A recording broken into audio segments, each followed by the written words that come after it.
Good afternoon, I'm Ivy Reyes. Today on Newsfeed Weekend.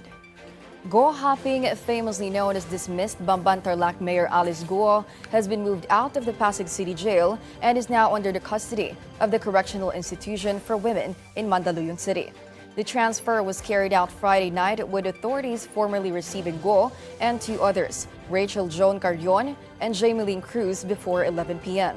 The three were earlier convicted of qualified human trafficking by a Pasig court in connection with the June 2024 raid of a Pogo hub in Banban, where hundreds of Filipino and foreign workers were rescued. The court ordered their commitment to the Mandaluyong facility following the verdict. Go's camp had previously sought to keep her at the Pasig City Jail's female dormitory, but the request did not prevail as authorities proceeded with the transfer.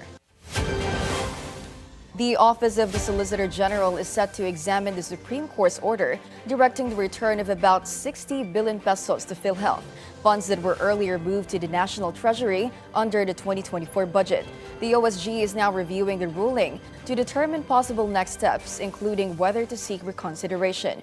The High Court invalidated a provision in the 2024 General Appropriations Act that mandated the transfer, a measure the executive branch says it only implemented as required by law.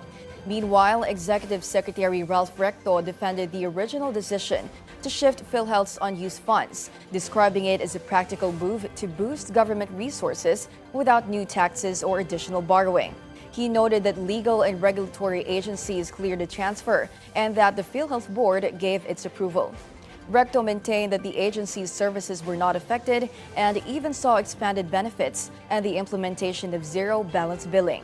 Despite their position, Malacanang says it respects the Supreme Court decision and reaffirms its commitment to ensuring that public funds are utilized effectively to support the healthcare needs of every Filipino.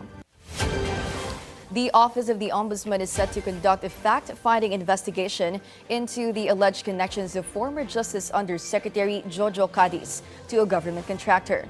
The move comes after reports surfaced linking a family member to a company handling multi-million peso public projects. Assistant Ombudsman Miko Clavano said a team will be formed to look into the allegations and review all available documents, stressing that the inquiry will follow where the evidence leads. The development follows the Department of Justice's endorsement of 3 cases involving alleged bid rigging and possible graft violations. These cases, previously subjected to initial DOJ review, will be formally turned over, but later deputized back to the DOJ to continue the investigation and submit recommendations to the Ombudsman. Authorities say more details will be released once the cases progress further in the review process.